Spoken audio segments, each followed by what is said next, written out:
Hi, and welcome to The Kate Show. With me today is a very talented man, Alfred Guy. How are you? Oh, I'm fine. How are you? Oh, fine, thank you. So, you're a man of many talents, like I say, and 2 of the scripts that you've written have become movies.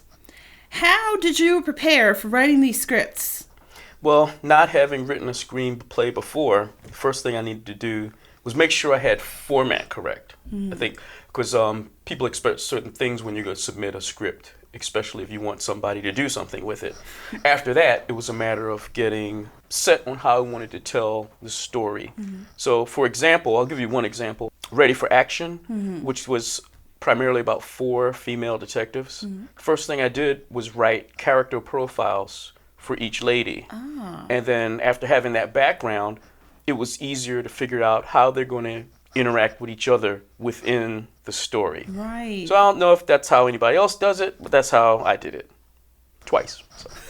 So far. So you did the same thing with Dangerous Deception, Tales of the Fixer? With Dangerous Deception, it was really, yes, first about the characters, and then once knowing what their background and how, they react to certain situations, then just built the situations around them. That's really cool. Yeah, that's it's probably opposite what you're supposed to do, but I didn't know what you're supposed to do, so I just did it. So whatever. That's such an interesting approach, I think. And now you're also an actor, and as we all know, in the Lead Doll universe, there are many recurring roles. And you are unique in that you have 2 different recurring characters, right? One is Yebeb, and the other is Vanek Bolt. Now, these are very different characters. They're quite different. Yes. Yeah, they're definitely not brothers. No, not at all. So what elements of your personality do you bring into these 2 very different characters? Well, we'll start with Yebeb, because that's probably not the most interesting, but the most away from the mainstream type of character. And I think my quiet time is like Yebeb. I do martial arts, kind of dabble in doing yoga and different things like that. And that would be the Yebeb side.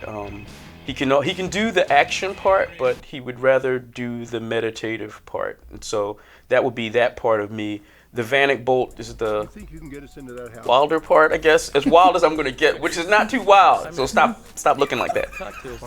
But he's the one, he throws himself into things, but he's a craftsman. He and it's sort of like I approach, when you ask me about the screenplays. I wanted to do it right. I wanted to be technically proficient. Or in other words, do it real good. So that's my Vanek side. That's what he is. He's a professional. And, he was on the wrong side of different professions, but then he kind of reformed himself. So that was good, too. Oh, well, that's nice. So. Speaking of craftsmanship, you also make props for these independent films that you work on.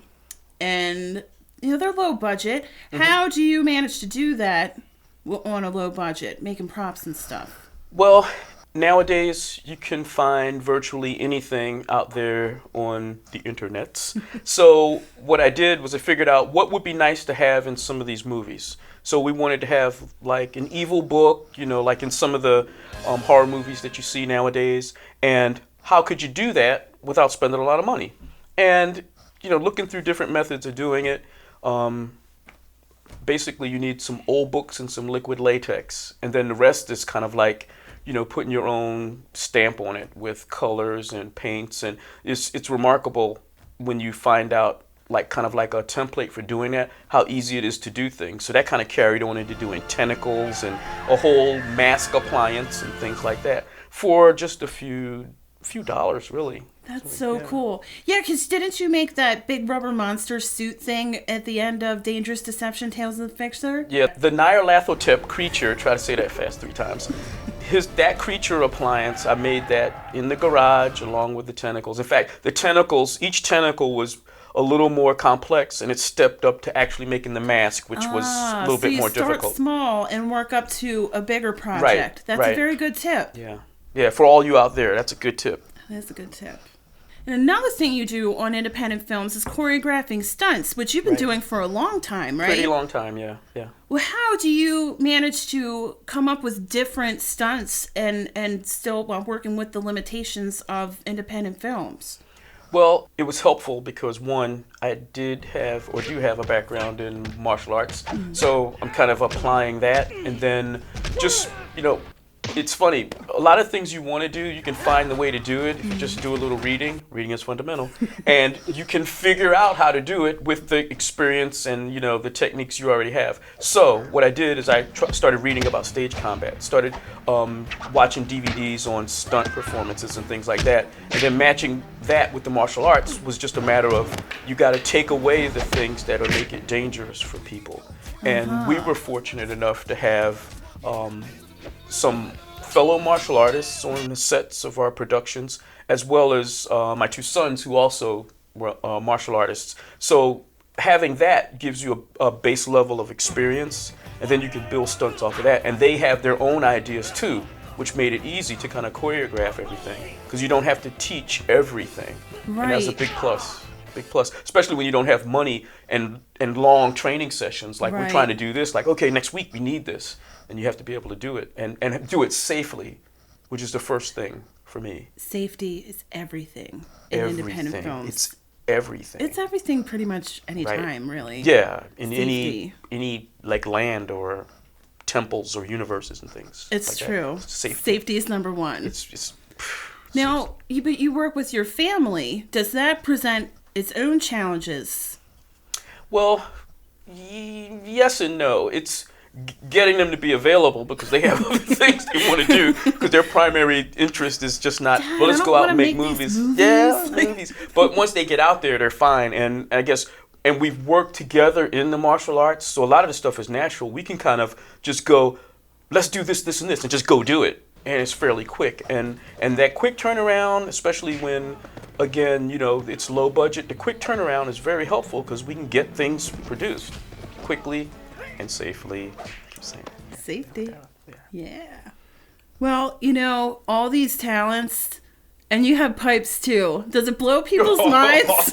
You knew you were going to mention that. Does it blow people's minds when they hear your song? Which way to go? Well, it's like some people, it's almost like they don't believe it. And it's like, okay, well, yeah, sure, you really did. Yeah, okay, whatever. But, when they actually hear it, I don't know what they really think, but most people are saying, like, what don't you do? And it's like, and I guess I don't look at it. I mean, the one thing, to have the opportunities, and working with Lee Dahl, I've been given the opportunities to do things that I wouldn't have thought, possible, or thought I would do elsewise. I didn't even think of it. So that's one part. The other part is, it's doing things is doing things. And I think there are a lot more people who could sing, a lot more people who could act, a lot more people who could make these props if they kind of just decided to do it, or someone gave them the opportunity and said, hey, I'd like you to try this. And that's one of the best things. You're not really fearful about failing, and you can just go all out. So that's the one thing they say, well, what don't you do? So there'll probably be some other things. I'll come back and I'll have done those, and I don't know what they'll be. I don't know, like maybe space exploration, or I don't know, something like that. Next up for Alfred Guy, being an astronaut. Space exploration. So does that mean we'll get you back for another Kate show then? If I get the re-entry right. Sometimes it just doesn't work out. But yeah, absolutely. Well, hopefully the atmosphere is ready and willing to accept you when you come on back through, and we can have you for another Kate show. Yes, I'd love to re-enter the atmosphere and come back. Well, that's wonderful. Is there anything else you want to tell us? Well, it's like this. Everyone, you need to tune in, turn on Tuesdays, the Kate Show. You got it. That's all we have for this week. Thanks for tuning in. Bye.